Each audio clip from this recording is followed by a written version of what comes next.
ఇక్కడ లోబడిన దాన్ని బట్టి, దేవుడిని వెంబడించిన దాన్ని బట్టి, దేవుడితో సాగినటువంటి దాన్ని బట్టి దేవుడు ఏం చేశాడంటే అబ్రహాముతో ఏం చేశాడంటే, నీవు నా మాట విన్నావు, నా చిత్తాన్ని చేయడానికి అనుసరించి నీకున్న సమస్తాన్ని విడిచిపెట్టి వెంబడించావు కనుక నీతో నేను ప్రమాణం చేస్తున్నా, నీతో ఎవరుంటారో నీకు కలిగినటువంటి సమస్తాన్ని నేను ఏం చేస్తానంటే ఆశీర్వాదిస్తాను, దీవిస్తానని దేవుడే ప్రమాణం చేశాడంట. ఇక్కడ ఉన్నటువంటి మనందరూ ఎవరు అంటే అబ్రహాము వంశంలో ఉన్నాం.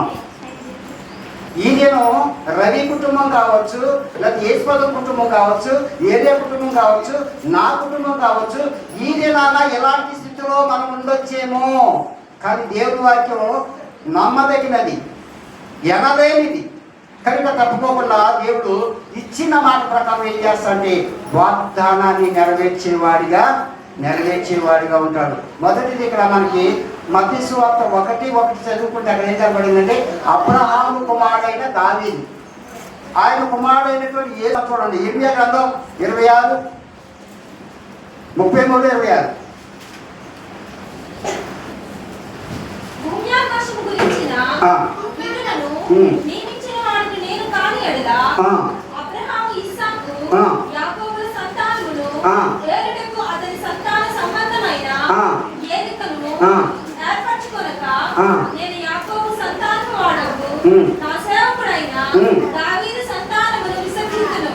చూడండి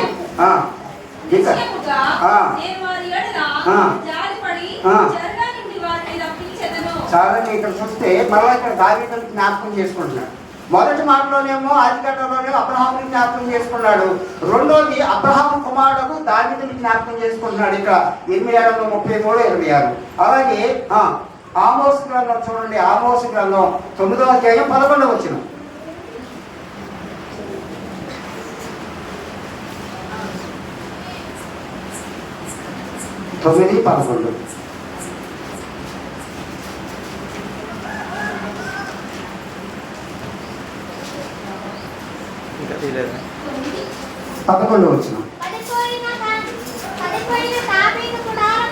పడిపోయిన దావీదు గుడారమును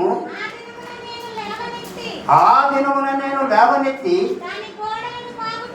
దాని గోడలను బాగు చేసి